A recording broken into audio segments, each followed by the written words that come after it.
जैसे हमने ये एक स्पेशल पर्पस डायोड देखा है, जेनर डायोड, जिसका वर्क होता है रिवर्स बायसिंग के अंदर, ब्रेकडाउन रीजन में। ऐसे ही कुछ और भी स्पेशल पर्पस डायोड हैं जो डिजाइन किए जाते हैं। इनमें से कुछ टाइप के डायोड हैं जिनके बारे में मैं अभी बात करने जा रहा हूँ, और आपने इनका नाम भी सुना होगा। जैसे कि सबसे पहला यहाँ पर एग्जांपल आ रहा है, that is light emitting diode. आपने इसका ये नाम सुना होगा, एलईडी। इनफैक्ट आपने देखा भी होगा लाइट एमिटिंग डायोड को, है ना। एलईडी की बात कर रहे हैं, तो इसके बारे में कुछ पॉइंट्स मैं लिखता जा रहा हूँ, आप देखिएगा। कोई अगर आपको प्रॉब्लम हो किसी पॉइंट में तो बताइए मुझे। पहला है, it is a heavily doped PN junction diode. क्या है बेटा? Heavily doped PN junction diode होगा। अब जब डोपिंग आप हाई करते हैं तो ऑटोमेटिकली आपको वो सारे पॉइंट्स याद आने चाहिए जिनकी बात हमने कल की थी, कि डिप्लेशन लेयर कितनी होगी, थिन होगी, यानी इलेक्ट्रिक फील्ड डिप्लेशन लेयर में हाई होगी। Okay, next point, it works under forward biased condition. Forward biased condition में वर्क करेगा एंड emits spontaneous radiation। थोड़ा सा यहाँ पर मैं आपको थोड़ा सा कॉन्सेप्ट यहाँ पे बता देता हूँ। देखिए, सपोज यहाँ पर ये पीएन जंक्शन डायोड है, मान लीजिए, ठीक है। एंड इस पीएन जंक्शन डायोड के अंदर ये मैंने आपको दिखा दिया है,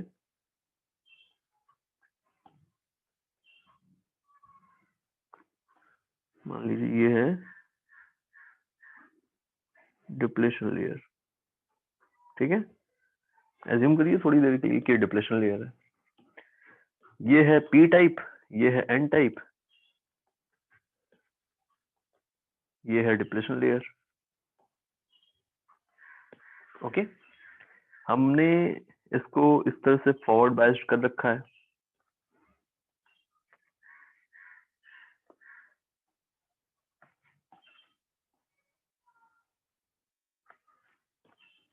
ये देखिए इस तरह से।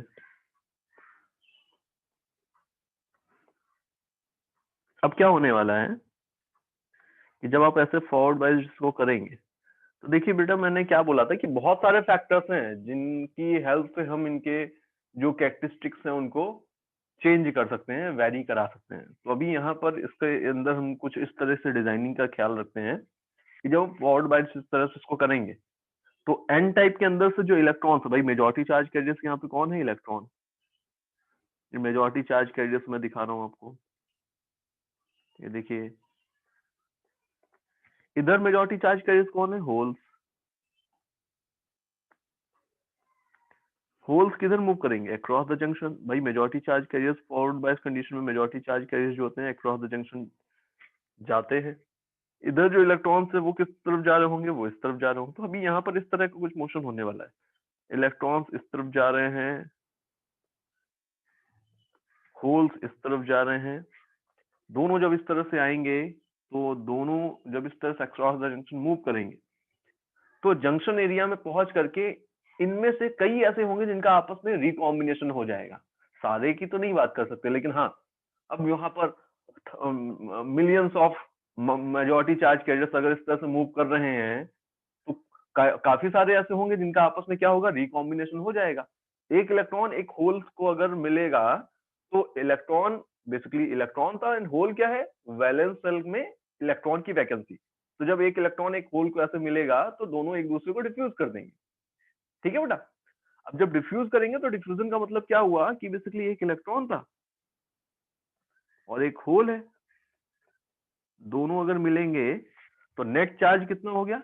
जीरो, क्योंकि ये निगेटिवली चार्ज था, ये पॉजिटिवली चार्ज, नेट चार्ज तो जीरो हो गया। इसकी एनर्जी जो थी बेटा वो कंडक्शन बैंड वाली थी। सुन रहे हैं ना मेरी बात ध्यान से? इसकी एनर्जी किसमें थी? कंडक्शन बैंड में थी। Yes sir. एंड ये देखें अगर, तो ये तो वैलेंस सेल के इलेक्ट्रॉन की रिक्वायरमेंट है ना, वैलेंस सेल। बोलो।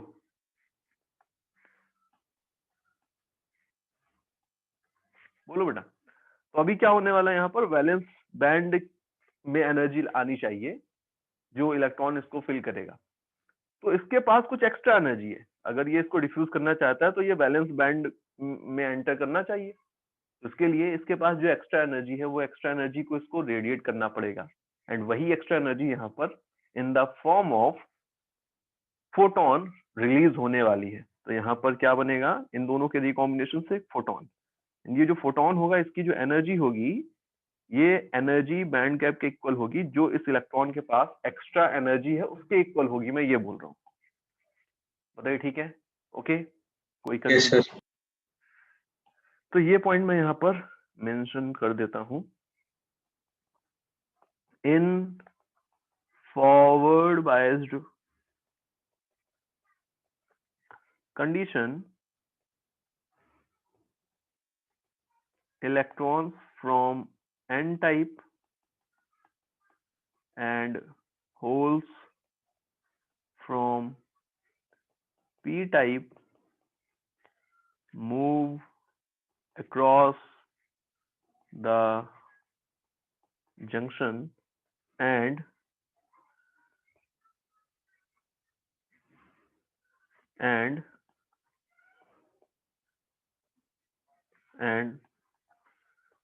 some of them recombine with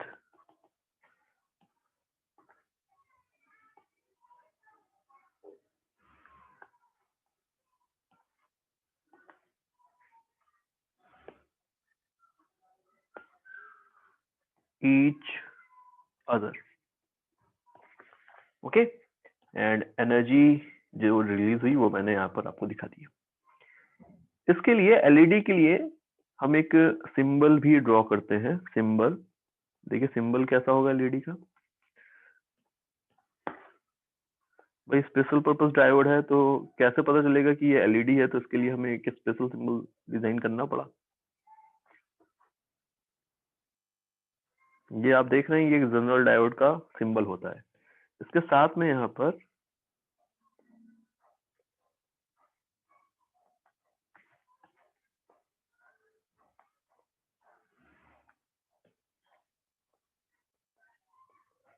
okay, ठीक है, ये है सिंबल।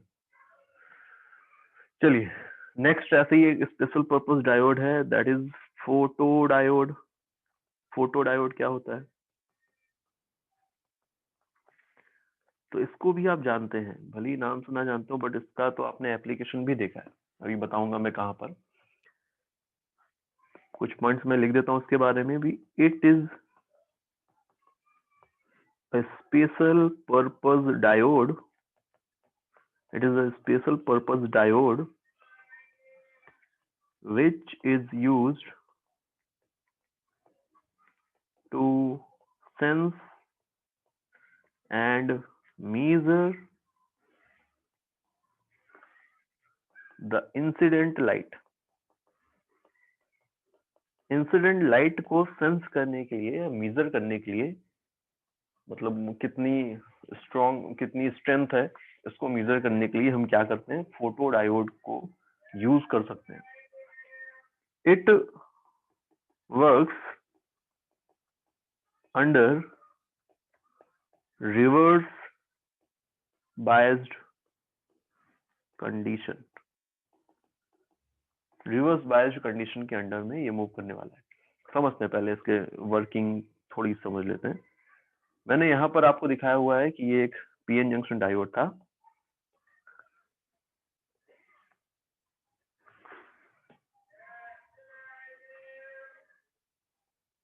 ये देखिए, ये है डिप्लेशन लेयर।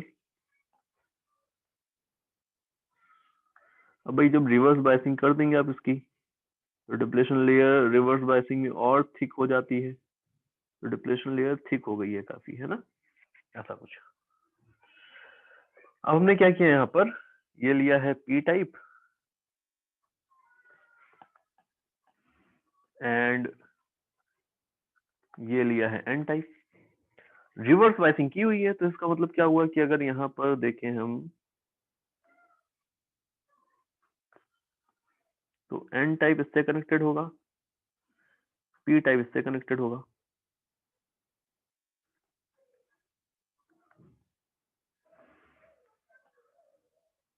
बोलो भाई, इसमें कोई कंफ्यूजन है किसी को? ठीक है ना।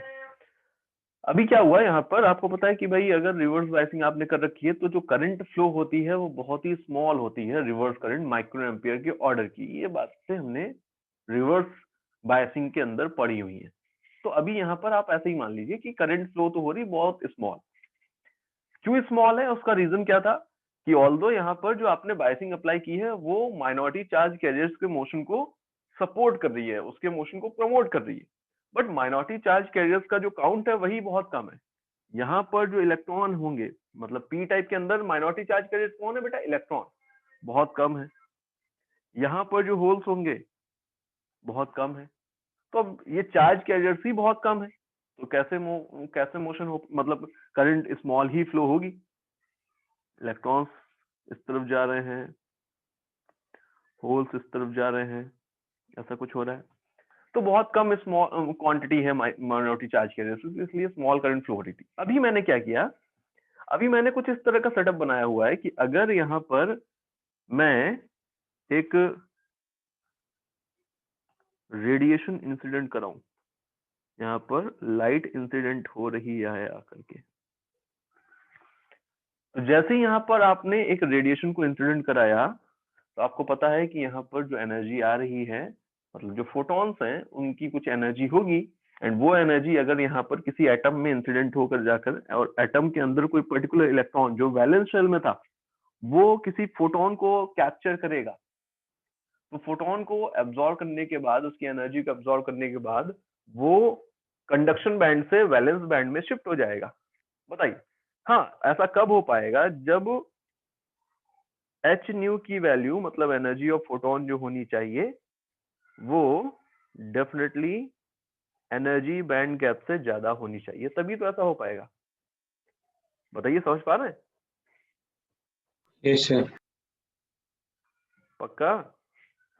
हाँ भाई सर, अगर yes, sir. इंसिडेंट लाइट की एनर्जी जो है वो एनर्जी बैंड गैप से ज्यादा है, तो डेफिनेटली जब आप रेडिएशन इंसिडेंट कराएंगे तो एटम्स जो होंगे उनके अंदर जो इलेक्ट्रॉन्स होंगे वो प्रोटॉन्स को रिसीव करने के बाद कंडक्शन बैंड से वैलेंस बैंड में जंप करने लगेंगे।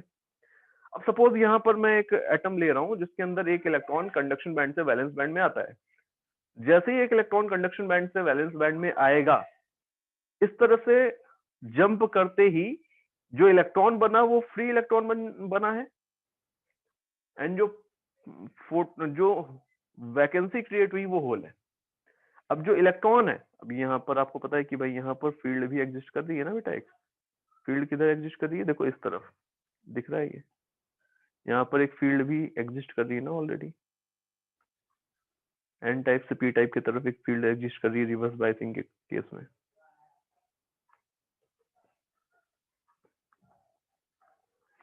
तो जैसे ही इलेक्ट्रॉन यहाँ और होल पेयर क्रिएट हुआ, वैसे ही अब क्या हो जाने वाला है कि इलेक्ट्रॉन को ये फील्ड इलेक्ट्रॉन को इस तरफ भेज देगी और होल को इस तरफ भेज देगी।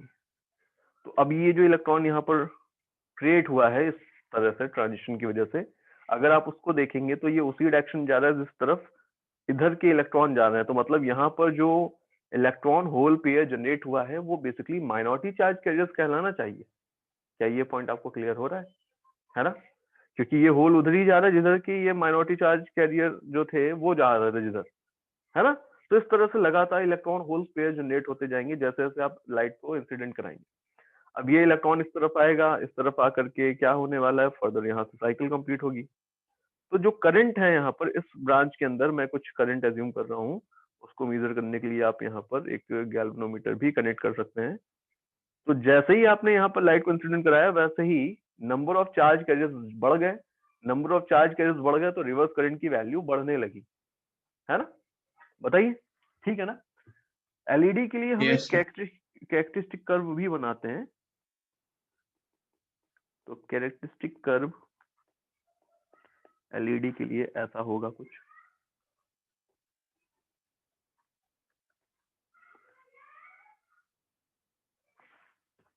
ये है वोल्टेज जो हमने अप्लाई किया है, ये है करंट। वोल्टेज रिवर्स वोल्टेज इसलिए नेगेटिव होने वाला है, ठीक है बेटा।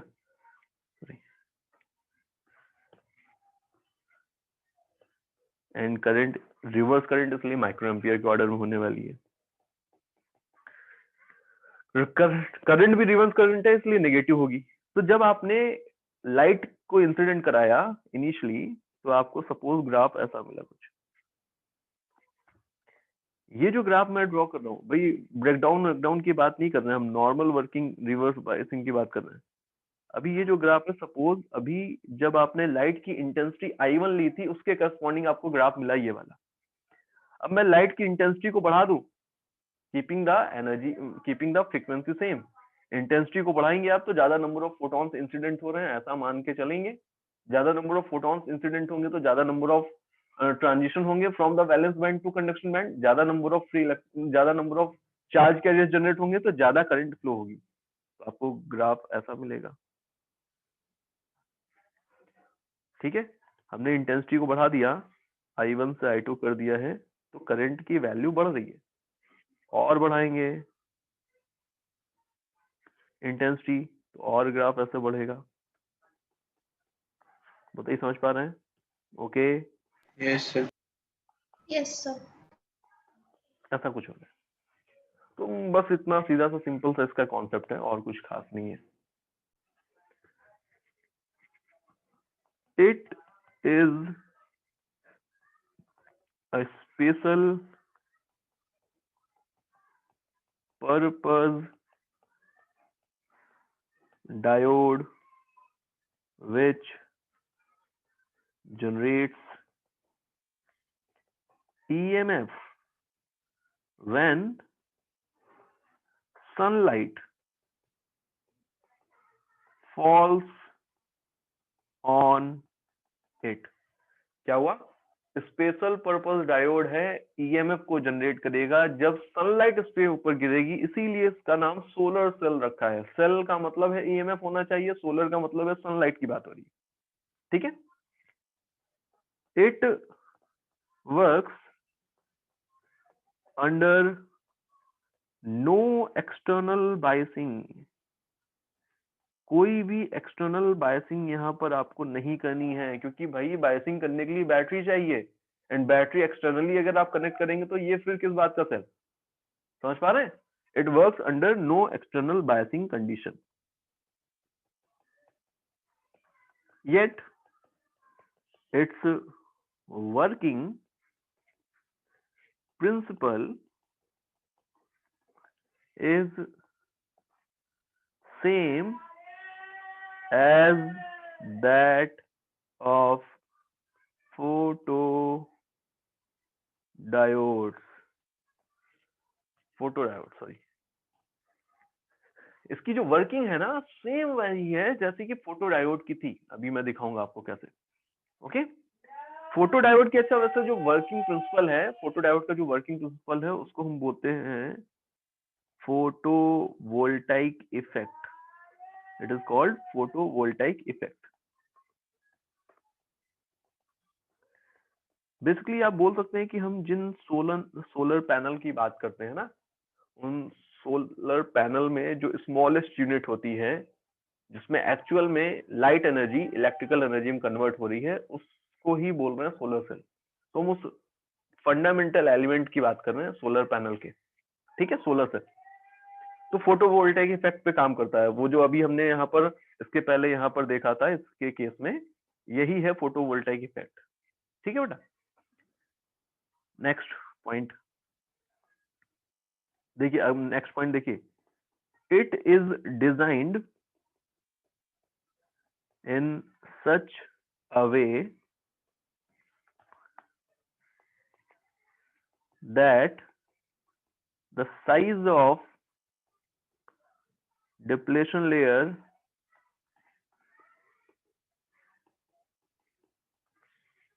become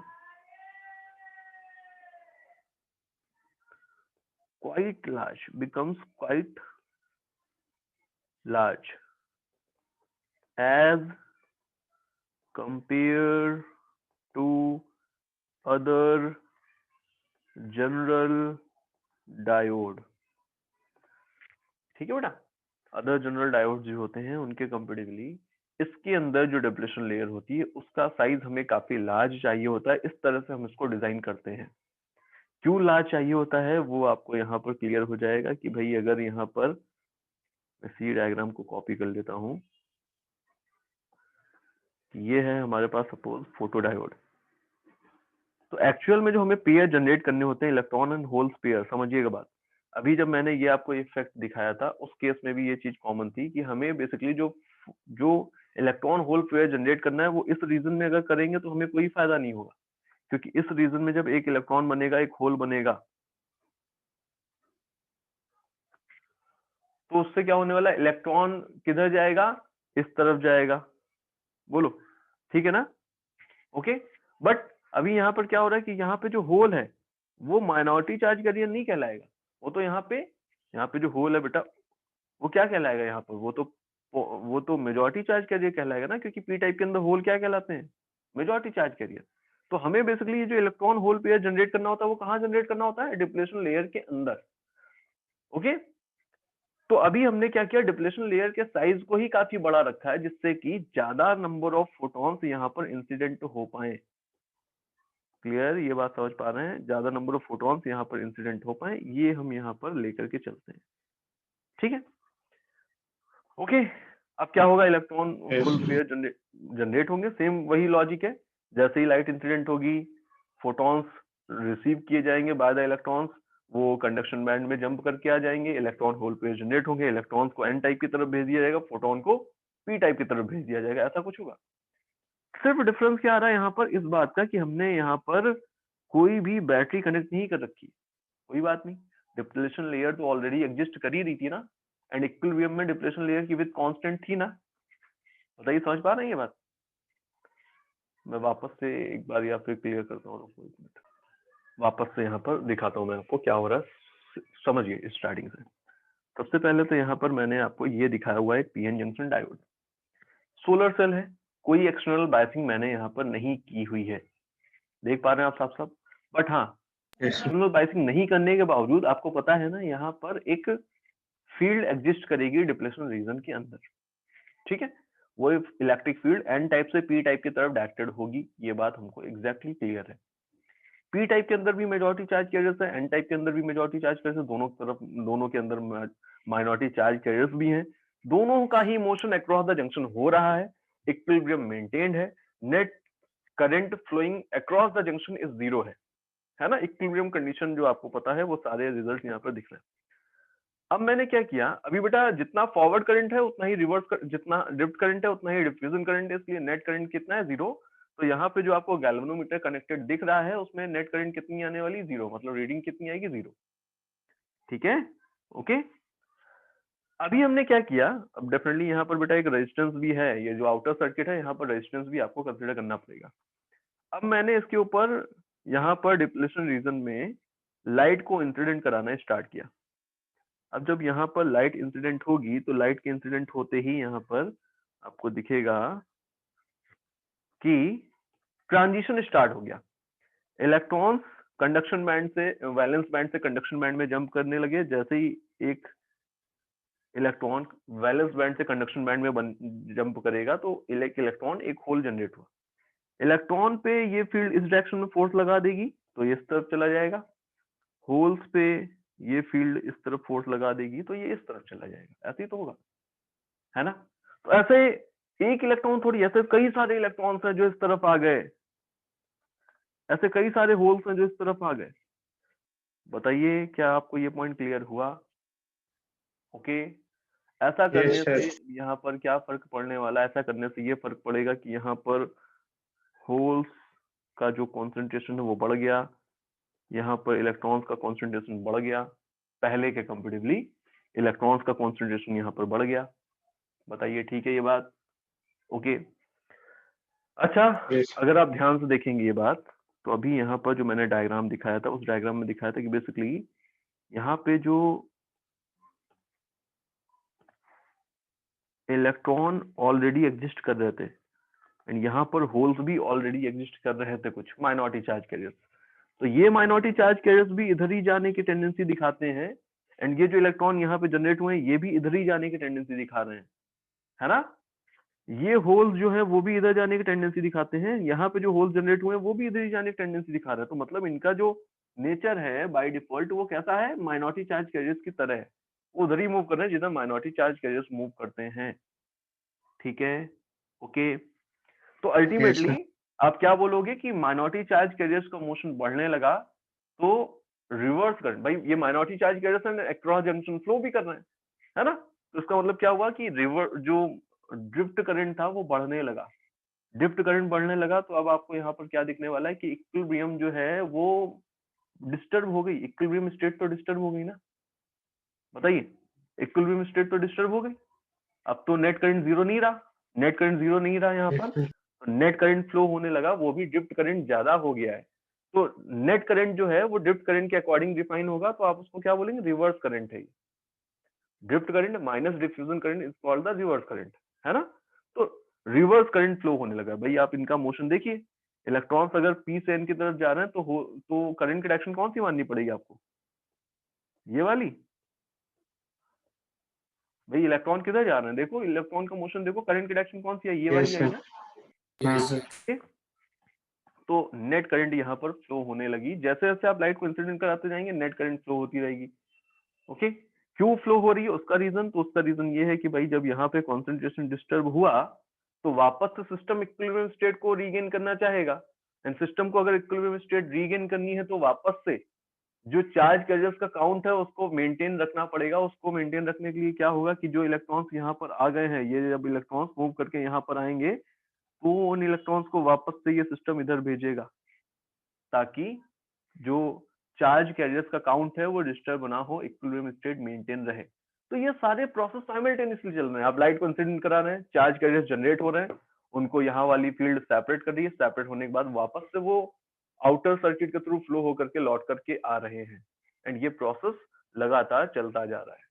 तो अभी यहाँ पर अगर आप इस आउटर सर्किट के रिस्पेक्ट में बात करें तो आपको ऐसा कुछ दिखेगा कि भाई सपोज यहाँ पर हमें नहीं पता इसके अंदर क्या हो रहा है, ये तो मैंने डिटेल में देखा है, अगर हमें यहाँ पर ना पता हो कि अंदर क्या हो रहा है तो ध्यान दीजिएगा,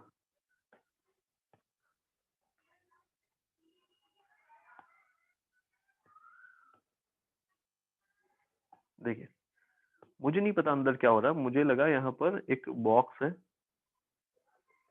जिसके अंदर एक डिवाइस है, एंड इस डिवाइस की वजह से करंट फ्लो हो रहा है, इस डिवाइस की वजह से क्या हो रहा है बेटा, करंट फ्लो हो रहा है, यहाँ पर करंट ऐसे जा रहा था तो यहाँ पर करंट ऐसे जा रहा है, तो बताइए मुझे क्या बोलना चाहिए, मुझे ये बोलना चाहिए कि भाई यहाँ पर ये जो डिवाइस है this is nothing but a cell which has the polarity like this, बताइए इसमें आपको कोई डाउट है, पक्का, तो यही है सोलर सेल, यही है सोलर सेल, ठीक है। अच्छा अगर यहाँ पर बेटा एक्सटर्नल रेजिस्टेंस कनेक्टेड ना होता, मतलब अगर मैं इसको ओपन कर दूं तो क्या होगा, तो डेफिनेटली यहाँ पे करंट का फ्लो नहीं होगा, एंड जब करंट का फ्लो नहीं होगा तो इन दैट केस यहाँ पर आपको क्या दिखने वाला है, इन दैट केस की पोलैरिटी तो ऐसी है बट करंट का फ्लो नहीं हो रहा है, तो पोटेंशियल डिफरेंस जो होगा अक्रॉस द डायोड वो मैक्सिमम हो जाएगा, भाई across the diode potential difference की मैं बात कर रहा हूँ, मतलब हमने यहाँ पर इसको ओपन कर रखा है, तो ओपन करने के केस में जो पोटेंशियल डिफरेंस आएगा वो यहाँ पर मैक्सिमम होगा, तो इसके लिए हम एक यहाँ पर इसके लिए भी एक ग्राफ बनाते हैं, देखो दिखाता हूँ मैं, कैरेक्टरिस्टिक कर्व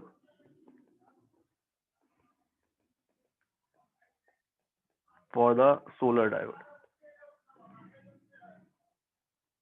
ध्यान से देखिएगा, लॉजिक साथ में लेकर के चलेंगे आपको क्लियर होगा, देखिए क्या हो रहा है, इसके लिए कैरेक्टरिस्टिक कर्व जो है वो डिफरेंट टाइप का है थोड़ा सा, हम इसमें कुछ भी वैरी नहीं करा रहे बेटा, कोई एक्सटर्नल बायसिंग नहीं है हमारे पास, तो इसका ग्राफ कुछ डिफरेंट है, यहाँ पर है V, यहाँ पर है I।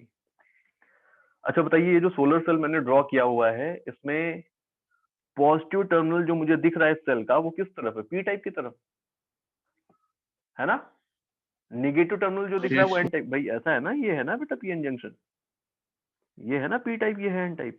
yes, तो sir. पी टाइप की तरफ पॉजिटिव टर्मिनल दिख रहा है, एन टाइप की तरफ नेगेटिव टर्मिनल दिख रहा है, मतलब हम पोटेंशियल को लेंगे अगर तो क्या लेंगे, पॉजिटिव लेंगे ना, क्योंकि पी टाइप जब पॉजिटिव से कनेक्टेड होता है तो हम पॉजिटिव लेते हैं पोटेंशियल, तो पोटेंशियल पॉजिटिव है।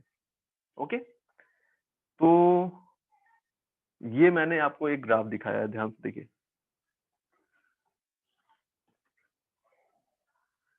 ऐसा एक ग्राफ आपको मिलने वाला है। यहाँ पर जब आपने इसको ओपन सर्किट कर रखा है तो ये पोटेंशियल डिफरेंस दिखा रहा है, this is the open circuit voltage. क्या है ये? ओपन सर्किट वोल्टेज है जो इस सोलर सेल के अक्रॉस आपको मिलेगा जब आपने कोई भी रेजिस्टेंस या कोई भी एक्सटर्नल सर्किट इसको प्रोवाइड नहीं कर रखा है, एक्सटर्नल क्लोज सर्किट प्रोवाइड नहीं कर रखा है। ठीक है, अब सपोज यहाँ पर मैंने एक रेजिस्टेंस कनेक्ट कर दिया, जैसे ही आप रेजिस्टेंस कनेक्ट करेंगे तो भैया यहाँ पर वो वाला रिलेशन चलने वाला, ई माइनस आई आर वाला। जब आपने करंट रेजिस्टेंस प्रोवाइड नहीं कर रखा तो बी की वैल्यू ई के इक्वल थी, अब आपने रेजिस्टेंस प्रोवाइड कर दिया, सर्किट प्रोवाइड कर दिया, तो डेफिनेटली बाहर से क्या होने वाला है, क्या होने वाला है, करंट फ्लो होगी, करंट फ्लो होगी तो पोटेंशियल डिफरेंस जो है अक्रॉस द डायोड वो कम होने लगेगा। Across the diode potential difference कम हो रहा है करंट को जैसे जैसे आप बढ़ाते जा रहे हैं, है ना। एंड करंट को बढ़ाने के लिए आपको क्या करना होता है, आपको रेजिस्टेंस को कम करना होता है। तो आप अगर लगातार रेजिस्टेंस को कम करते जाएंगे तो लगातार potential difference across the diode आपको कम होता हुआ दिखेगा। एंड ऐसे ही रेजिस्टेंस को कम करते करते करते करते करते करते अगर मैं रेजिस्टेंस को जस्ट जीरो कर दूं, रेजिस्टेंस को जस्ट जीरो करने का मतलब समझ पा रहे हैं आप? यहाँ पर अगर आप देखेंगे तो इस सर्किट को मैं यहाँ से दिखा देता हूँ, आपने इसको जस्ट जीरो कर दिया मतलब शॉर्ट कर दिया। जब आपने इसको शॉर्ट कर दिया तो आप क्या बोलोगे, इस सेल के दोनों टर्मिनल्स को आपने शॉर्ट कर दिया है, बोलो बेटा। तो potential difference across the terminals कितना होना चाहिए सेल के, तो आप बोलोगे जीरो। बताओ क्लियर है क्या? Yes, sir. जीरो होगा। एंड करंट कितनी होगी इस गैल्वेनोमीटर के थ्रू, मतलब एक्सटर्नल सर्किट के थ्रू, तो मैक्सिमम होगी, है ना। तो मैक्सिमम यहाँ पर आपको मिलने वाला है करंट, एंड वोल्टेज मिलने वाला है जीरो। तो ये जो वैल्यू आपको यहाँ पर दिख रही है ये वाली, this is representing the short circuit current. क्या है ये? शॉर्ट सर्किट करंट होगा। ठीक है, ओके। देखिए बेटा, जितने भी इलेक्ट्रॉनिक्स डिवाइसेस होती हैं उसमें मेनली यहाँ पर बहुत से सर्किट्स ऐसे यूज किए जाते हैं जिसमें हम बात करते हैं दो तरह की। कैसी? डिजिटल सर्किट की या फिर डिजिटल सर्किट। डिजिटल सर्किट का मतलब क्या है? बेसिकली वो सर्किट जिनमें इनपुट एंड आउटपुट के मायने डिफरेंट है। समझिएगा, मैंने आपसे बोला कि सपोज हमारे पास ये सर्किट है, यहाँ पर हमने इनपुट सप्लाई किया। जब हमने इनपुट सप्लाई किया तो हमने उसको बोला हुआ है 1, मतलब अगर इनपुट की वैल्यू 1 है इसका मतलब ये नहीं है कि इनपुट की वैल्यू कितनी है, इसका मतलब है कि इनपुट सप्लाई किया जा रहा है। और अगर आपसे बोला जाए कि इनपुट 0 दिया तो इसका मतलब क्या है कि हमने कोई भी इनपुट सप्लाई नहीं किया। मतलब यहाँ पर इनपुट का मतलब सिर्फ दो होंगे, आपने इनपुट दिया है या नहीं दिया है। अगर दिया है तो आपको बोलना है 1 है इनपुट, अगर नहीं दिया है तो आपको क्या बोलना है, इनपुट 0 है। ठीक है, तो इस तरह के सर्किट्स के लिए अब हम आगे बात करने जा रहे हैं। तो लॉजिक गेट्स समझेंगे, लॉजिक गेट्स क्या है। देखिए, a logic gate is a digital circuit which is based on certain relationship between the input and the output voltage। अब वो वोल्टेज भी हो सकता है या करंट भी हो सकता है, कुछ भी हो सकता है। ठीक है, क्या बोला मैंने कि बेसिकली लॉजिक गेट जो है वो एक तरह का डिजिटल सर्किट है। इसमें जो इनपुट है एंड आउटपुट जो होगा, इसके बीच में कुछ रिलेशनशिप एग्जिस्ट करने वाली है। ओके, एंड वो जो रिलेशनशिप है वो एक लॉजिकल रिलेशनशिप होगी। देखते हैं आगे, देखते हैं और पॉइंट्स और क्लियर होगा। द ऑपरेशन मतलब बेसिकली वो किस तरह का रिलेशन है, कैसे वो दोनों रिलेटेड है, क्या ऑपरेशन परफॉर्म किया हमने इनपुट पे सो दैट कि हमें ये आउटपुट मिल रहा है, इन चीजों की बात कर रहा हूं मैं। The operation of a logic gate is indicated in a table which is called the truth table। क्या बोल रहे हैं हम इसको? ट्रुथ टेबल बोल रहे हैं। ठीक है, this table contains all the possible cases of input values and their corresponding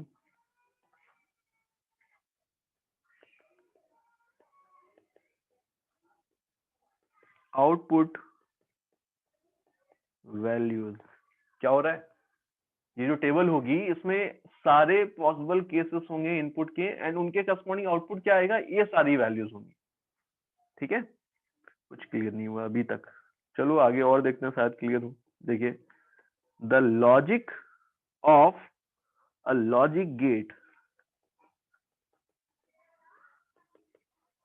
is also expressed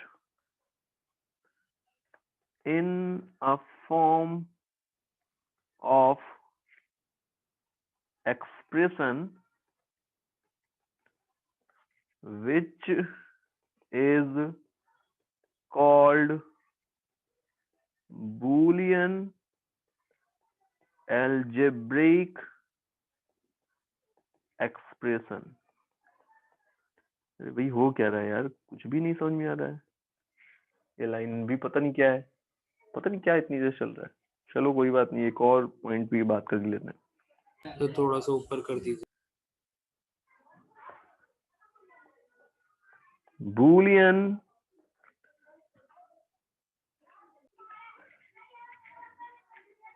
algebra, भाई हमने अभी यहाँ पर जो थर्ड पॉइंट है उसमें एक बूलियन एल्जेब्रिक एक्सप्रेशन की बात की है, तो उसके लिए मैं रेफरेंस दे रहा हूँ। Boolean algebra is a set of rules which are applicable on logic gates। चलो भैया, वक्त आ गया है कि हम इन सारे पॉइंट्स का मतलब समझें क्या है ये। तो मैं कुछ एग्जाम्पल लेकर के ही बात करता हूं कि सम बेसिक लॉजिक गेट्स। देखिए कौन कौन से बेसिक लॉजिक गेट्स हैं। फर्स्ट ऑफ ऑल आ रहा है और गेट। हम क्या क्या पॉइंट्स डिस्कस करेंगे किसी भी लॉजिक गेट के बारे में, इस पे ध्यान दीजिए। आपसे पूछा जाएगा तो आपको यही सारी चीजें लिखनी। और गेट, सबसे पहले सिंबल आपको ड्रॉ करना होता है। व्हाट इज और गेट? सिंबल है ये, it is not a circuit, ये सिंबल है। एक्चुअल में किस तरह से हमने इसको डिजाइन किया है, ये सेमीकंडक्टर से ही हम बनाते हैं, सेमीकंडक्टर से की ही हेल्प से डिजाइन किए जाते हैं, बट हमारे सिलेबस में नहीं है, आगे जरूर आपको पढ़ने को मिलेगा। ये मैंने दिखाया आपको एक और गेट, और गेट का सिंबल है। यहाँ पर ये देखिए, आपको ये एक एंड दिख रहा है, A B Y. A and B are the input जो आप यहाँ पर इसको दे सकते हैं, and y is the output जो आपको यहाँ पर मिलने वाला है। ठीक है, ओके। सबसे पहले हम सिंबल ड्रॉ करेंगे, फिर हम लिखेंगे बूलियन एक्सप्रेशन। तो बूलियन एक्सप्रेशन देखिए कैसा होगा इसका, y इक्वल्स a और b। आप इसको a प्लस b नहीं बोल सकते, क्या बोलेंगे आप इसको, a और b। ठीक है, this is not the simply addition, ये यहाँ पर जो है इस ऑपरेशन को हम बोलते हैं दिस इज ऑरिंग, हम a की b के साथ ऑरिंग कर रहे हैं। ठीक है, okay. Yes, sir. Truth table, Yes, sir. Truth table draw करनी पड़ेगी फिर उसके बाद हमको।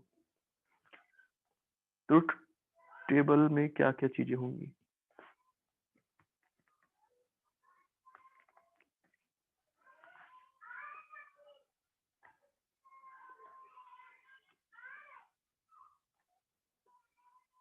देखो बेटा, भाई यहाँ पर मैंने लिया हुआ है a b y।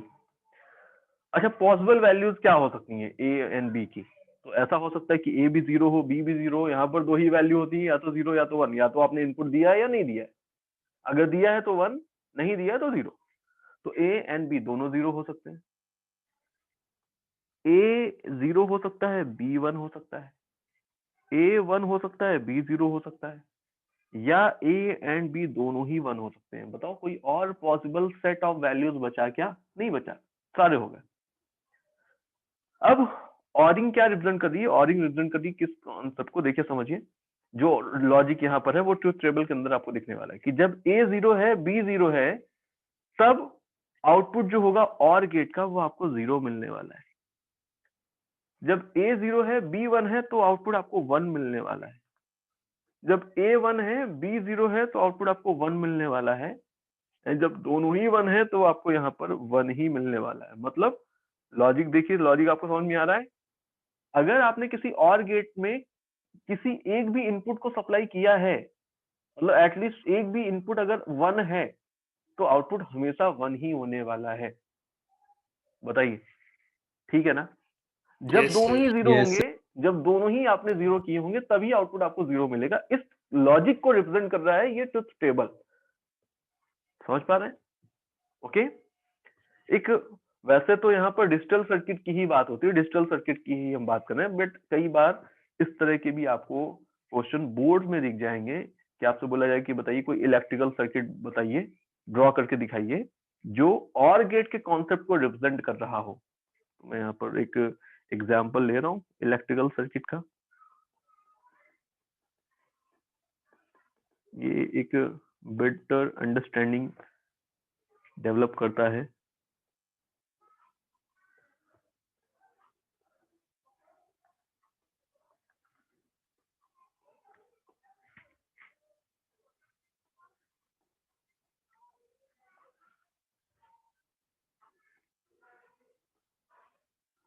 सपोज ये बल्ब है, जब ये जलेगा तो आउटपुट 1 बोलना है, जब ये नहीं जलेगा तो आउटपुट 0 बोलना है। ठीक है, यहाँ पर की है ए एंड बी।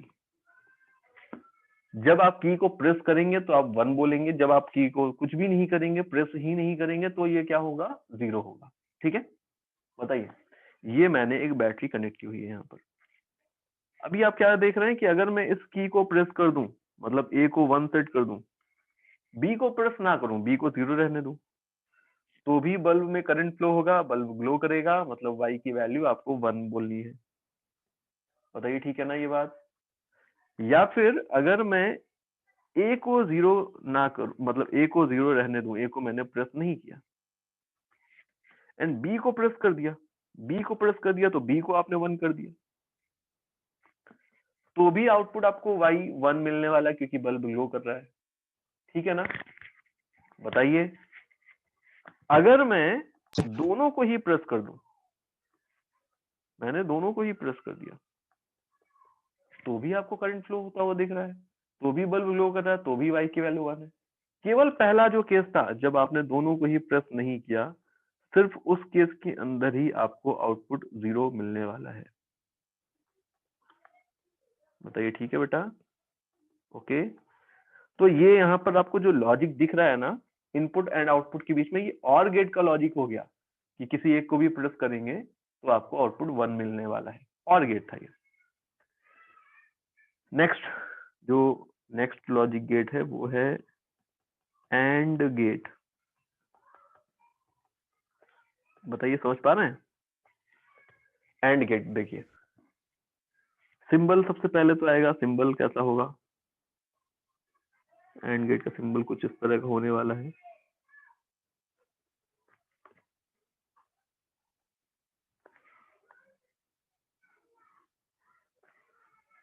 आपको नाम नहीं लिख के दिया जाएगा, आपको सिंबल से ही पहचानना होगा हमेशा।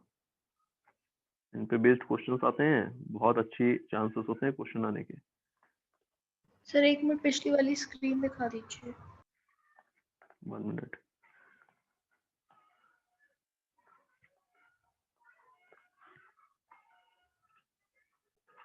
नेक्स्ट देखिए, यहाँ पर मैंने इस बार लिया है एंड गेट, 2 इनपुट 1 आउटपुट। अब क्या ड्रॉ करेंगे हम? पहले तो सिंबल हो गया, सिंबल के बाद बूलियन एक्सप्रेशन चाहिए होता है, तो बूलियन एक्सप्रेशन। बूलियन एक्सप्रेशन जो होता है इसका वो कुछ इस तरह का होता है कि y equals a and b, multiply नहीं है, y equals a and b, आपको यही बोलना है, ठीक है। ट्रुथ टेबल इसकी आएगी, तो ट्रुथ टेबल में यहाँ पर ये देख पा रहा हूँ, मैंने ये दिखा दिया आपको ट्रुथ टेबल, ठीक है। पॉसिबल वैल्यूज जो है इनपुट की वो तो वही है, बस आउटपुट की वैल्यूज अब एंड गेट के अकॉर्डिंग चेंज करनी पड़ेंगी। तो एंड गेट की ट्रुथ टेबल क्या कहती है कि जब a 0 है b 0 है तो y 0 होगा, जब a 0 है b 1 है तो भी y 0 होगा, जब a 1 है b 0 है तो भी y 0 होगा। ओनली इन दैट केस जब a एंड b दोनों ही 1 है तभी ये y आपको 1 मिलने वाला है। दिस इज द लॉजिक जो एंड गेट के अंदर छुपा हुआ है। जब आप दोनों ही इनपुट को सप्लाई करेंगे, जब दोनों को ही 1 करेंगे तभी आपको आउटपुट 1 मिलेगा, उससे हट करके किसी भी केस में नहीं मिलेगा। अगर मैं एक एग्जांपल लूं जो इस कॉन्सेप्ट को दिखा रहा है, एक इलेक्ट्रिकल सर्किट जो एंड गेट के लॉजिक पे बेस्ड होगा, तो ये कंपैरेटिवली और ज्यादा इजी हो गया। सीधा सीधा देखिए, यहाँ पर मैंने आपको ऐसा सर्किट दिखा दिया है भाई, ये है हमारे पास एक वायर जिसमें 2 की कनेक्टेड थे, ये है एक बल्ब, ये है एक battery, and this is the circuit. बताइए, इसको मैं बोल रहा हूँ A, इसको मैं बोल रहा हूँ B, इसको मैं बोल रहा हूँ Y, ठीक है। सेम लॉजिक अभी भी यहाँ पर है, जब आप A को प्रेस करेंगे तो A 1 हो जाएगा, B को प्रेस नहीं करेंगे तो ये 0 रहेगा, एंड बल्ब ग्लो करेगा क्या? अभी नहीं करेगा क्योंकि सर्किट कंप्लीट नहीं है, एंड बल्ब अगर ग्लो नहीं करेगा तो ये क्या रहने वाला? 0। सिर्फ और सिर्फ जब आप दोनों ही की को प्रेस कर देंगे तभी जाकर के y की वैल्यू आपको 1 मिलने वाली, क्योंकि इसी केस में आपको बल्ब ग्लो करता हुआ दिखेगा, इसके पहले नहीं करेगा। बताइए ठीक है, ये पॉइंट क्लियर हो रहा है आपको? Okay, yes sir. Next example है, नेक्स्ट जो गेट है जो हमें यहाँ पर समझना है वो है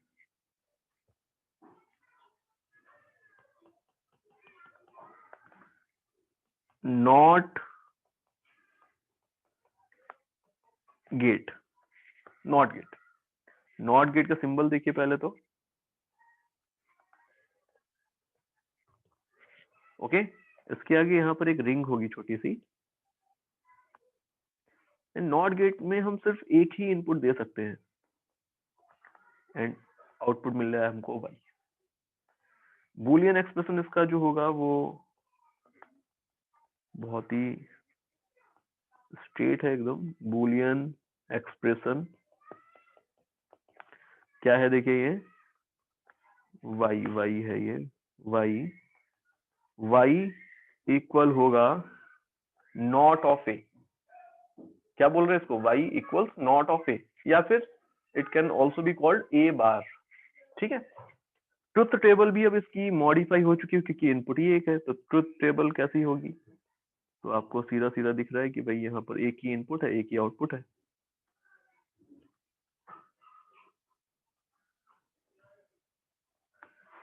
भाई ए की वैल्यू या तो 0 हो सकती है या 1 हो सकती है। y की वैल्यू क्या होगी, देखिए भाई जब a की वैल्यू 0 होगी तो y की वैल्यू 1 होगी, एंड जब a की वैल्यू 1 होगी y की वैल्यू 0 होगी। मतलब जो भी था उसका जस्ट ऑपोजिट। आउटपुट इनपुट दिया है तो आउटपुट नहीं मिलेगा, और अगर इनपुट नहीं दिया है तो आउटपुट मिलेगा। ऐसा कुछ है लॉजिक। एग्जाम्पल लेते हैं, एक इलेक्ट्रिकल सर्किट यहाँ पर जो नॉट गेट के कॉन्सेप्ट को फॉलो करे तो कैसा होगा। देखिए इस तरह कुछ,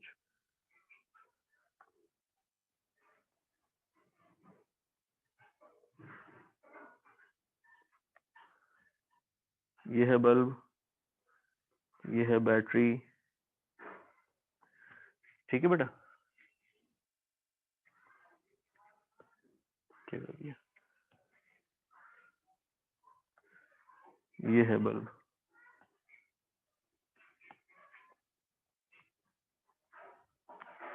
ये है बैटरी एंड ये है स्विच। अभी आपको क्या दिख रहा है यहाँ पर कि ये है हमारे पास इनपुट एंड ये है हमारे पास आउटपुट। भाई अगर आपने की को प्रेस नहीं किया तो इस सर्किट के अंदर करंट ऐसे फ्लो होने वाला है, बल्ब से करंट फ्लो होगा तो बल्ब ग्लो करेगा, बल्ब ग्लो करेगा तो आउटपुट कितना मिलेगा आपको बताओ, तो 1 मिलेगा। तो जब A 0 है तब आउटपुट 1 मिल रहा है। यही तो है यहाँ पर लॉजिक। हाँ अगर मैं इस की को प्रेस कर दूं, अगर मैं इस की को प्रेस कर दूं तो की को प्रेस करते ही A की वैल्यू 1 सेट हो गई। जैसे ही A की वैल्यू 1 सेट हो जाएगी तो अब यहाँ पर क्या होने वाला है, अब यहाँ पर जो करंट है, ध्यान से देखिए बेटा, करंट वो इस पाथ के थ्रू जाएगा क्योंकि यहाँ पर आपको रेजिस्टेंस नहीं मिल रहा, सेल के अंदर कुछ इंटरनल रेजिस्टेंस है, इसको कंसिडर करिए साथ में। तो अब यहाँ पर इस बल्ब से कोई करंट नहीं जाने वाला क्योंकि हमने बल्ब को शॉर्ट कर दिया है, तो डेफिनेटली बल्ब में कोई करंट नहीं, तो उसमें कोई भी हीट नहीं बनी, बल्ब ग्लो नहीं किया। तो आउटपुट क्या हो गया इस बार, बताइए जल्दी से। तो आउटपुट हो गया यहाँ पर इस बार 0, है ना। तो यही लॉजिक तो है नॉट गेट का, नॉट गेट के कॉन्सेप्ट पे बेस्ड है ये इलेक्ट्रिकल सर्किट। ओके चलो नेक्स्ट। तो ये 3 सबसे बेसिक यहाँ पर मैंने आपको गेट्स बताए हैं, इन तीनों का लॉजिक मैंने आपको बता दिया है कि किस तरह से यहाँ पर काम कर रहा है। अब देखिए अब कुछ और भी गेट्स हैं जो इनके कॉम्बिनेशन से भी बनते हैं, जैसे कि एक गेट आ रहा है यहाँ पर आपके सामने, दैट इज ये है नॉर गेट। नॉर गेट का मतलब है नॉट प्लस और।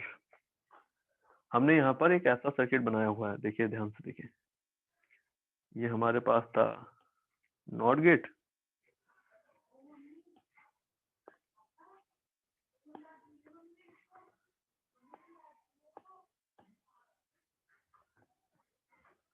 ये था नॉट गेट, ये था हमारे पास और गेट। समझिएगा ध्यान से, हमने ऐसा सर्किट बनाया बेटा, देख पा रहे हैं क्या है यहाँ पर, हमने और गेट लिया, उसके आगे नॉट गेट लगा दिया। तो एक्चुअल में तो ये है नॉट गेट के अंदर, बट हम इसके लिए भी एक नया सिंबल ड्रॉ कर देते हैं। इसके लिए नया सिंबल जो हम ड्रॉ करते हैं वो कुछ ऐसा होता है,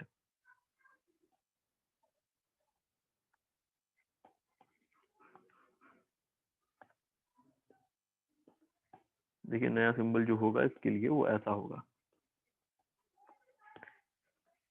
और गेट आपको दिख रहा है, इसके आगे नॉट की रिंग यहाँ पे कनेक्ट कर दी जाए अगर, तो ये हो जाता है नॉर गेट। ओके ठीक है। ट्रुथ टेबल इसकी कैसी होगी, देखिए समझिए ट्रुथ टेबल।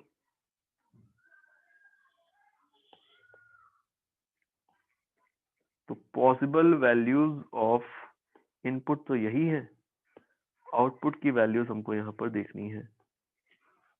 चलिए ध्यान समझिएगा भाई, अगर मैं यहाँ से 1 सप्लाई करूं, यहाँ से 1 सप्लाई करूं, तो और गेट का आउटपुट क्या होता, तो और गेट का आउटपुट आपको क्या मिलता है, समझ पा रहे हैं ना। और गेट से जो आउटपुट आएगा उसको एज ए इनपुट सप्लाई कर देना है नॉट को, तो आपको जो आउटपुट मिलेगा वो नॉर गेट का आउटपुट हो जाएगा, है ना। तो अगर मैं ए को 0 लूं, बी को 0 लूं, तो यहाँ पर 0 ही आएगा, एंड 0 इनपुट देंगे नॉट को तो यहाँ पर 1 आएगा, तो यहाँ पर 1 आ गया। अगर मैं ए को 0 लूं एंड बी को 1 लूं, तो यहाँ पर क्या आएगा, तो इन दैट केस यहाँ पर 1 आएगा, एंड यहाँ पर 1 आएगा तो output from the not gate कितना होने वाला है, 0 होने वाला है।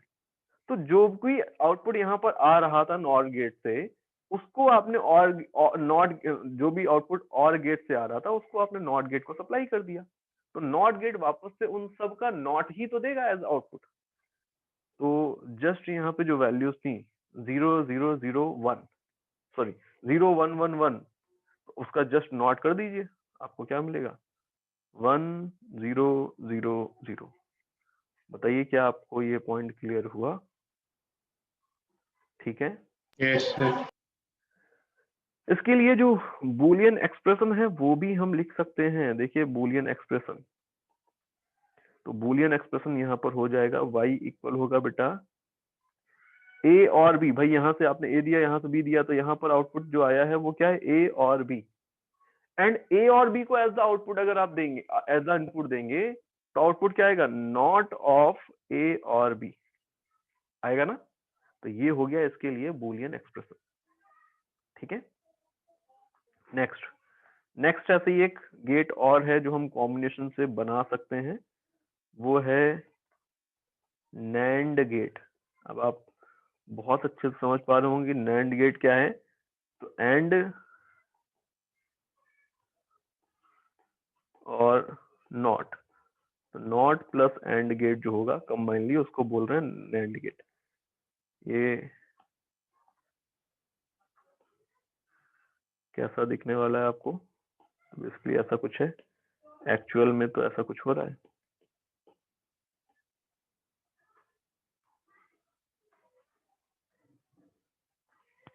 बट सिंबल यहाँ पर अगर ड्रॉ करना तो सिंबल कुछ इस तरह का हो जाने वाला है,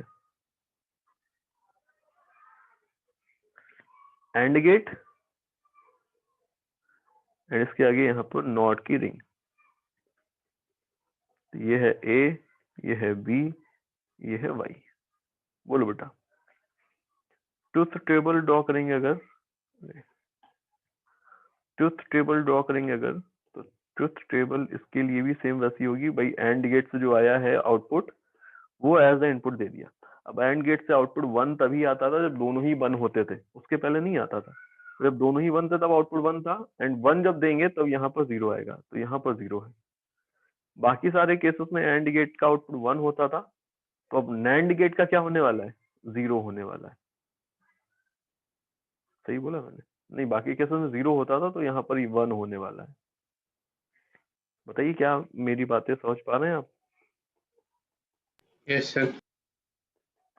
बूलियन एक्सप्रेशन देखिए, तो भाई यहाँ पर अगर आपने A दिया, यहाँ पर B दिया, तो यहाँ पर जो आपको आउटपुट मिलने वाला है वो होगा A एंड B। अब A एंड B को आप एज इनपुट सप्लाई करेंगे अगर, तो आउटपुट क्या मिलेगा, not of A and B। बताइए ठीक है, ये हो जाएगा रिजल्ट। ठीक है, ओके। नेक्स्ट देखिए यहाँ पर एक पॉइंट है, important point.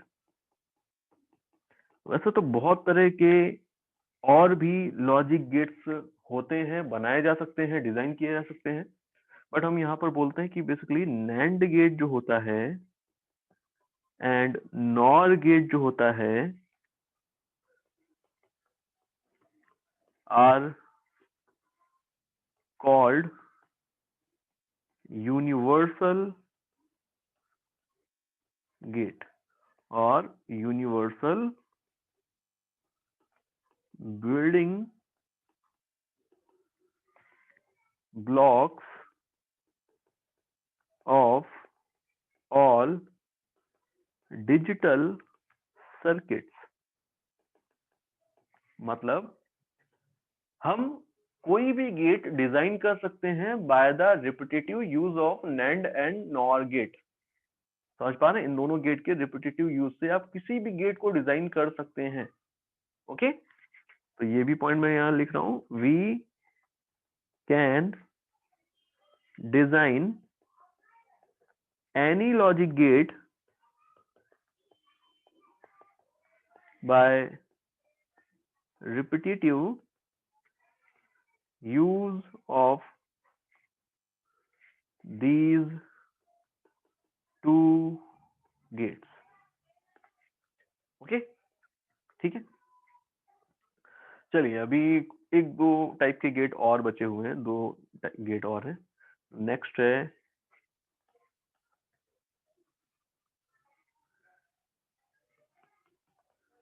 XOR gate. XOR नहीं है, बेसिकली ये है XOR गेट। क्या है? XOR gate. इसका सिंबल कैसा होता है? तो OR गेट अभी आपने देखा था। XOR का मतलब होता है एक्सक्लूसिव OR गेट। ठीक है बेटा, क्या है? एक्सक्लूसिव OR गेट है, उसको शॉर्ट में बोलते हैं हम XOR। ये है A, ये है B, ये है Y। ये तो आपको OR गेट ही दिख रहा है, इसमें हमने थोड़ा चेंज किया यहाँ पर, देखो सिंबल में। अब ये बन गया हमारे सामने XOR गेट। XOR गेट के लिए जो बूलियन एक्सप्रेशन होता है उसको देखिए कैसा है। बूलियन एक्सप्रेशन डिफरेंट है थोड़ा सा, कि Y इक्वल होगा A and not of B और not of A and B। समझ पा रहे हैं? ओके, ये है एक्चुअल ऑपरेशन, ये है जो हम परफॉर्म करते हैं। इसको हम सिंबॉलिकली भी रिप्रेजेंट करते हैं। ये जो ऑपरेशन होता है इसको हम बोलते हैं, ऐसे भी रिप्रेजेंट करते हैं। दिस ऑपरेशन इज कॉल्ड, कि हम यहाँ पे एक्सक्लूसिवली ऑरिंग कर रहे हैं between A and B। Okay, truth table देखें अगर, ट्रुथ टेबल, तो ट्रुथ टेबल क्या होने वाली है इसकी? पॉसिबल वैल्यूज तो आपको इनपुट की मिल ही रही है। यहाँ पर आउटपुट की पॉसिबल वैल्यूज देखिए, आप यहाँ पर चाहें तो वैल्यूज रख करके देख सकते हैं इसके अंदर। जब दोनों ही 0 ले लेंगे आप, तो आपको यहाँ पर क्या दिखेगा कि भाई जब 0 लेंगे ये 0 होगा, ये 0 होगा। जब B को 0 लिया तो ये 1 होगा, ये 1 होगा। अब इन दोनों के बीच में एंडिंग हो रही है, तो ये भी 0 आएगा, ये भी 0 आएगा। दोनों बीच में ऑरिंग करेंगे तो 0 एंड 0 की ऑरिंग आपको 0 ही देगी, तो ये रिजल्ट आपको 0 मिलने वाला है। तो ऐसे आप वैल्यूज रख रख के देखेंगे हर एक केस में, तो आप यहाँ पर आंसर दे सकते हैं। ठीक है, ओके। मैं अभी यहाँ पर फिलहाल बता Yes. देता हूँ कि XOR गेट जो होता है उसमें आउटपुट आपको तभी मिलता है जब दोनों ही इनपुट्स डिफरेंट होते हैं। मतलब एक 0 दूसरा 1 होना चाहिए, तब आपको आउटपुट 1 मिलेगा। अगर दोनों इनपुट सेम है, दोनों ही 0 है या दोनों ही 1 है, तो इन दैट केस आउटपुट आपको हमेशा 0 मिलने वाला है। ओके, ठीक है, बताइए समझ पा रहे हैं ये बात? ये होता है कुछ। नेक्स्ट एक गेट और है, this is XNOR gate. Exclusive NOR gate है ये बेटा।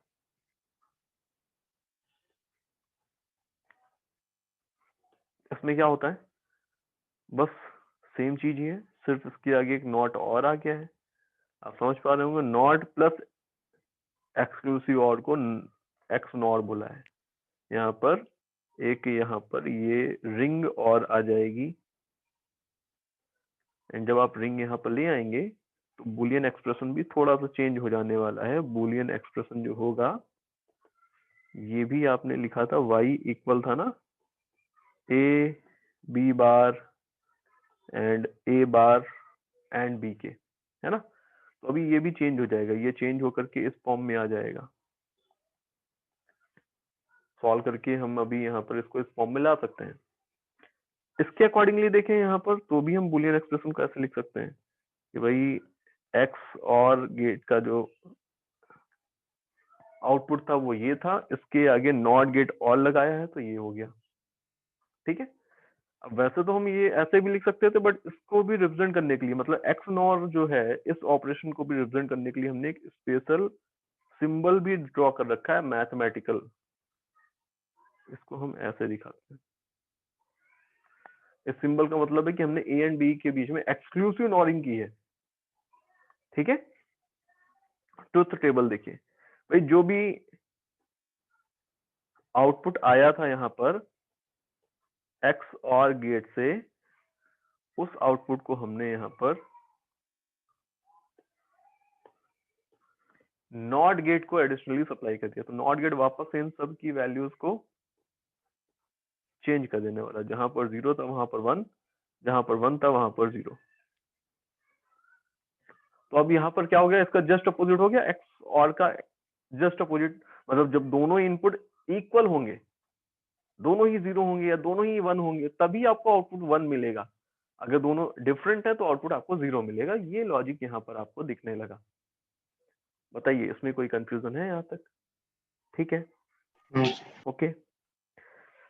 अभी कुछ मैथमेटिकल, यहाँ पे कुछ न्यूमेरिकल्स भी आते हैं इस पे बेस्ड। तो उन न्यूमेरिकल को समझने के लिए मैं कुछ रिलेशंस यहाँ पे आपको लिखवा रहा हूँ। लॉजिक के साथ आपको समझेंगे तो बढ़िया से एक बार में आपको क्लियर हो जाएंगे और याद भी रहेगा। तो some basic laws of Boolean algebra. समझिए बेटा कि बेसिकली यहाँ पर लॉजिक गेट्स के बीच में जो मैथमेटिकल ऑपरेशन हम परफॉर्म कर रहे हैं, इनको एक डिफरेंट सेट ऑफ रूल्स के फॉर्म में डिफाइन किया जाता है, एंड उस सेट ऑफ रूल्स को हम बोलते हैं बूलियन अलजेब्रा। तो बूलियन अलजेब्रा के कुछ लॉज यहाँ पर हम देखने जा रहे हैं, ध्यान से देखिए। छोटे छोटे लॉज हैं, लॉजिक्स ही हैं। ए और बी, ए और 0 है, यहाँ पर बी की जगह 0 है। ए और 0, इसकी वैल्यू कितनी होनी चाहिए? इसकी वैल्यू कितनी होनी चाहिए? तो इसकी वैल्यू होनी चाहिए ए के इक्वल। भाई ए की वैल्यू 0 होगा तो ये 0 आएगा, ए की वैल्यू 1 होगी तो ये 1 आ जाएगी, है ना? तो हमेशा ए ही रहने वाला है। नेक्स्ट, ए और 1 कितना होगा? बताओ बताओ भाई, ए की वैल्यू आप 0 ले लो या 1 ले लो, आपको हमेशा आउटपुट जो मिलेगा वो कितना मिलेगा? बताओ भाई। 1 ही मिलेगा भाई। 1 एंड 1 की अगर आप ऑरिंग करेंगे तो आउटपुट नॉन जीरो ही मिल रहा है ना। एंड आउटपुट अगर नॉन जीरो मिल रहा है तो इसका मतलब 2 नहीं होगा ये भाई। यहाँ पर 1 का मतलब होता है कि आपने इनपुट दिया है, एंड 1 का मतलब आउटपुट का मतलब है कि आउटपुट मिल रहा है। तो नॉन जीरो आउटपुट मिल रहा है, मतलब यहाँ पर आउटपुट 1 ही आएगा।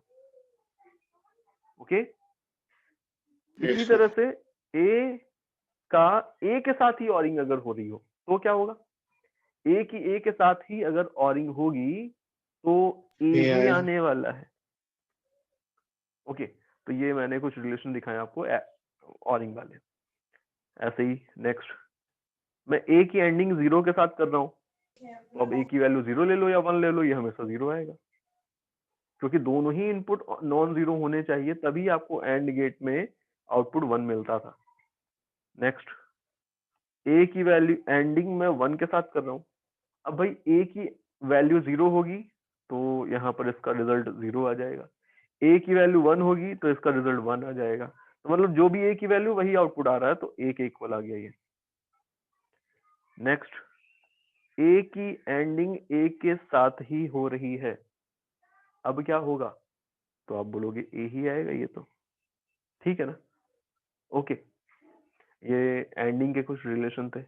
अब कुछ और रिलेशन है, देखो मैंने ए की ऑरिंग की है नॉट ऑफ ए के साथ। अब इसको ध्यान से देखो आप भाई, अगर मैं ए की वैल्यू 0 कंसिडर कर लूं तो ये 0, एंड नॉट ऑफ ए की वैल्यू 1, दोनों की ऑरिंग करी, कितना आया? 1 आया, ठीक है ना? अच्छा चलो इस बार ए की वैल्यू में 1 कंसिडर करके देखता हूँ। तो अगर ए की वैल्यू 1 तो नॉट ऑफ ए की वैल्यू 0, दोनों की ऑरिंग करी, कितना आया? 1। मतलब ए की वैल्यू 0 हो या 1 हो, दोनों ही वैल्यू पर इस एक्सप्रेशन की जो वैल्यू आपको मिल रही है वो 1 ही मिल रही है, ठीक है? ओके, बताइए। यस इस एक्सप्रेशन को देखो, ए की एंडिंग नॉट ऑफ ए के साथ है, तो भाई अगर ए की वैल्यू 0 होगी तो नॉट ऑफ ए की वैल्यू 1 होगी, एंड दोनों के बीच में एंडिंग करेंगे तो ये बनेगा 0। अच्छा, ए की वैल्यू में 1 कंसिडर कर लूं, नॉट ऑफ ए की वैल्यू 0 हो जाएगी, एंडिंग करेंगे दोनों के बीच में, रिजल्ट आएगा 0। मतलब ए की वैल्यू कुछ भी हो, दोनों ही केस में आपको जो वैल्यू मिलने वाली है इसकी वो 0 ही मिलने वाली है। ओके, ठीक है। नेक्स्ट, कुछ और प्रॉपर्टीज हैं कि कम्यूटेटिव लॉ जो होता है वो यहाँ पर वेक्टर अलजेब्रा फॉलो करती है। कम्यूटेटिव लॉज आर वैलिड, मतलब अगर ए और बी लिखा है तो उसको हम बी और ए लिख सकते हैं। ठीक है बेटा, ए एंड बी लिखा है तो उसको हम बी एंड ए लिख सकते हैं। ठीक है, वेक्टर अलजेब्रा में जो मैथमेटिकल ऑपरेशन गिवन है ये एसोसिएटिव प्रॉपर्टी को भी फॉलो करते हैं। ठीक है, एसोसिएटिव प्रॉपर्टी को फॉलो करने का मतलब है कि अगर यहाँ पर ऐसे लिखा होता तो आप इसको ऐसे लिख सकते थे, कोई फर्क नहीं पड़ने वाला इसमें। ठीक है, यहाँ पर वेक्टर अलजेब्रा के अंदर जो ऑपरेशंस गिवन है वो डिस्ट्रीब्यूटिव लॉ को भी फॉलो करते हैं। मतलब अगर यहाँ पर ये एक मैथमेटिकल ऑपरेशन था, मैंने इस तरह से लिखा हुआ है, तो जब आप ब्रैकेट ओपन करेंगे तो ये डिस्ट्रीब्यूट होगा। ठीक है, तो ये एंडिंग जो ऑपरेशन था वो डिस्ट्रीब्यूट हो गया। ठीक है, इसके साथ साथ यहाँ पर दो मोस्ट इंपॉर्टेंट थ्योरम्स जो हैं वो हमें यहाँ पर दिखने जा रही हैं। अब these are called De Morgan's theorem. सबसे ज्यादा इंपॉर्टेंट जो थ्योरम है वो ये है, इसके बिना कुछ नहीं हो सकता। क्या है देखिए, डी मॉर्गन थ्योरम, दो थ्योरम है। फर्स्ट थ्योरम,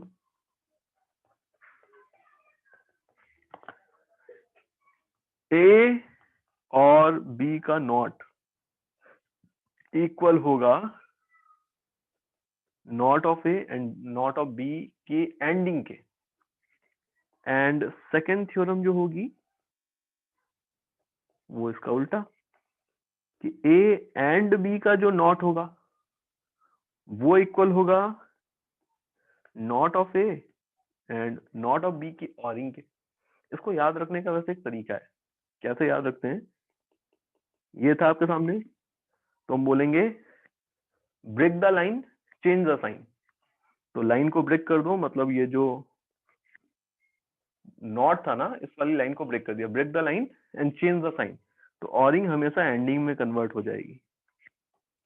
ऐसे ही अगर यहाँ पर ये होता, इसमें भी सेम चीज, break the line change the sign. समझ पा रहे हैं? ओके, तो ये है सिंपल सी डी मॉर्गन थ्योरम। हम इसको यूज करेंगे कुछ क्वेश्चंस को सॉल्व करने के लिए। ठीक है, ओके, बताइए कोई कंफ्यूजन है अगर तो कहीं पर। एक दो एग्जांपल देख लें, बोलो। Yes sir. चलो एक Yes, एग्जांपल है, एक एग्जांपल देखते हैं। आपको एक इक्वेशन ये गिवन है, चेक करना है आपको ये करेक्ट है या नहीं है। तो अगर इसको चेक करना है तो चेक करने का मतलब यहाँ पे क्या होता है कि बेसिकली एलएचएस में जो रिजल्ट दिया है आपको, क्या उसको रिड्यूस करके हम आरएचएस के इक्वल ला सकते हैं, या फिर लॉजिकली क्या हम इसको ऐसे प्रूव कर पा रहे हैं कि ऐसा होगा। तो बिल्कुल कर सकते हैं। क्या करना होगा आपको इनपुट की डिफरेंट डिफरेंट वैल्यूज देखनी है, देखना है कि एलएचएस की वैल्यू क्या ए के इक्वल ही आ रही है हमेशा। तो मैं यहाँ पर एक ट्रुथ टेबल बना करके आपको दिखा देता हूँ। ये मैंने ले ली है एक ट्रुथ टेबल। इस ट्रुथ टेबल के अंदर ये A B and out A B and जो ऑपरेशन एलएचएस में हम परफॉर्म करेंगे उसको मैंने बोल दिया y, तो मैंने इसको y रख दिया। अब y की वैल्यू हमें चेक करनी है।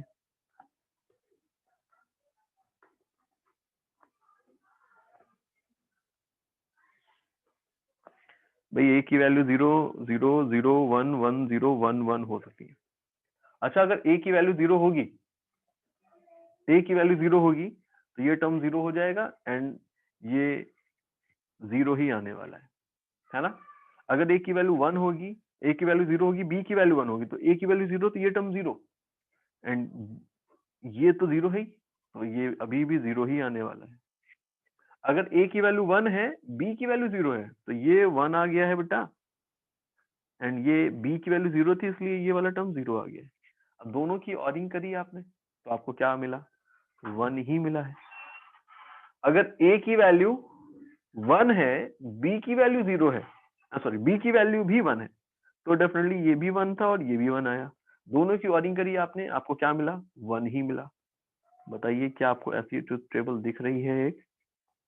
ओके, ये ट्रुथ टेबल Yes, आपको sir. क्या दिखा रही है कि बेसिकली जो यहाँ पर एंट्रीज हैं वही एंट्रीज यहाँ पर हैं irrespective of the values of the B. तो हम क्या बोल सकते हैं कि रिजल्ट कंसिस्टेंट है, मतलब इक्वेशन इज करेक्ट।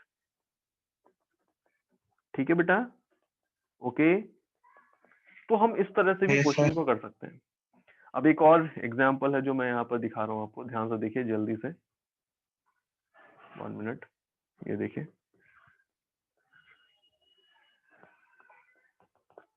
सबसे पहले यहाँ पर है ये एक और गेट, ये है यहाँ पर एक दूसरा और गेट।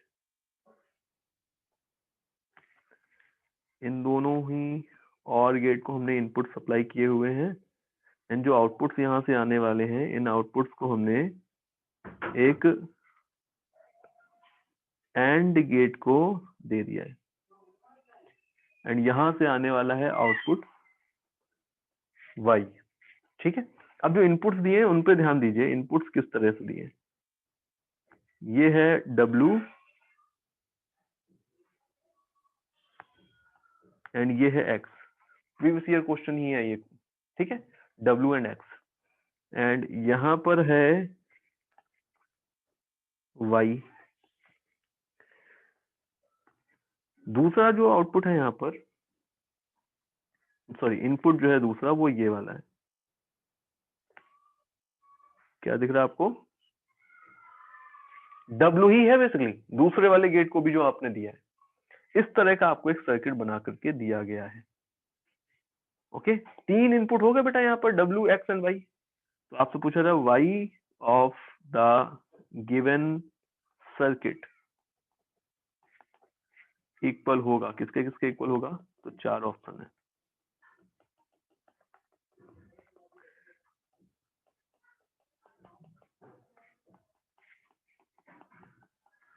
आपको बताना है कि इनमें से कौन सा ऑप्शन करेक्ट है।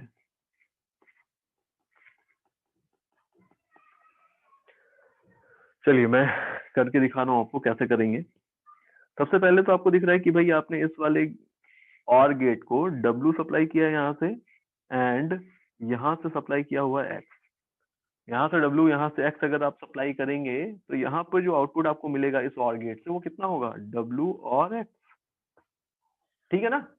इसी तरह से ये वाला जो और गेट है इसको आपने यहाँ से क्या सप्लाई किया हुआ है? देखिए W एंड यहाँ सप्लाई किया हुआ है Y। यहाँ पे जो आउटपुट मिलेगा वो क्या होने वाला है? W और Y। क्या इस पॉइंट तक किसी को किसी भी तरह की कोई तकलीफ हुई? समझ पा रहे हैं? Yes, sir. अब ये दोनों जो आपको मिले हैं यहाँ पर आउटपुट, इनको एज अ इनपुट सप्लाई कर दिया आपने। तो जो आउटपुट y, एक मिनट, थोड़ा सा यहाँ पर प्रॉब्लम हो गई। ये y नहीं बोल रहा हूँ मैं इसको y डैश बोल रहा हूँ। तो y डैश ही आपको बताना है। तो अब इस एंड गेट के लिए आप क्या बोलोगे कि y डैश जो इसका आउटपुट होगा वो होगा इनपुट्स जो थे उनके बीच की एंडिंग से आपने ऑप्टेन किया होगा। ये रिजल्ट आ गया। अब इस रिजल्ट को मुझे सॉल्व करना है क्योंकि मुझे यहाँ पर दिख रहा है कोई भी ऑप्शन ऐसा नहीं है, तो मुझे सिंप्लीफाई भी करके देखना पड़ सकता है। सिंप्लीफाई करिए, तो मैं यहाँ पर डिस्ट्रीब्यूटिव प्रॉपर्टी यूज कर रहा हूँ, ब्रैकेट्स को ब्रेक कर रहा हूँ। तो W एंड W और W X एंड W और W एंड Y और X एंड Y। बताइए ऐसा रिजल्ट बन जाएगा। इस रिजल्ट को अगर मैं देखूं तो मैं इसको थोड़ा सा मॉडिफाई भी कर सकता हूँ। कैसे मॉडिफाई कर सकता हूँ? तो यहाँ पर आपको क्या दिखने वाला है कि मैं W को ऐसे कॉमन कर रहा हूँ, तो यहाँ पर क्या बनेगा? 1 और X और Y। बताइए यहाँ तक ठीक है? ओके, बोलो भाई, बोलो जल्दी से, ये ठीक है यहाँ तक? ये क्वेश्चन आप Yes, क्लियर sir. हो रही है? Yes, sir. Yes, अब sir. अच्छा बताइए, अभी हमने ये एक लॉ देखा था कि 1 और X इक्वल होता है हमेशा 1 के, होता है ना।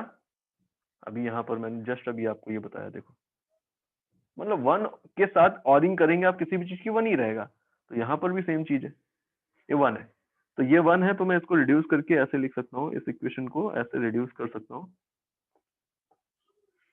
ये हो गई रिड्यूस, इक्वेशन रिड्यूस हो गई, इसकी जगह 1 आ गया। अब यहाँ पर आपको क्या दिख रहा है कि इस इक्वेशन के अंदर वापस से ब्रैकेट के अंदर देखेंगे आप, क्या दिख रहा है 1 और y, तो ये भी तो 1 के इक्वल होगा। इसको वापस से रिड्यूस करेंगे तो ये क्या बन जाएगा 1, बोलो बेटा, ये बन जाएगा। इस इक्वेशन में देखेंगे तो 1 की किसी के साथ भी एंडिंग करेंगे तो वही आएगा, मतलब W ही आने वाला है यहाँ पर, ये आ गई इक्वेशन। ओके, तो अब बताइए कौन सा ऑप्शन करेक्ट होगा यहाँ पर, third option is correct option, ठीक है ना। ओके, देखिए एक डिजिटल सर्किट है आपके पास, वो डिजिटल सर्किट कैसा भी हो सकता है, जैसे कि मैंने यहाँ पर एक एग्जांपल ले लिया कि ये है एक OR गेट, ठीक है, यहाँ पर है एक NAND गेट,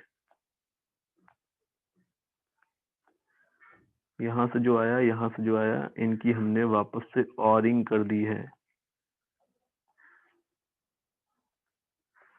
ये एक डिजिटल सर्किट मैंने लिया हुआ, आप किसी भी तरह का डिजिटल सर्किट आपको दिया जा सकता है। इस डिजिटल सर्किट में हम इनपुट दे रहे हैं A and B, A and B, यहाँ पर इसको भी हमने A एंड B दिया हुआ है एंड इसको भी हमने A एंड B दिया हुआ है, एंड जो आउटपुट आ रहा है Y, उसको आउटपुट बोला है, मतलब जो आउटपुट आ रहा है उसको Y बोला है।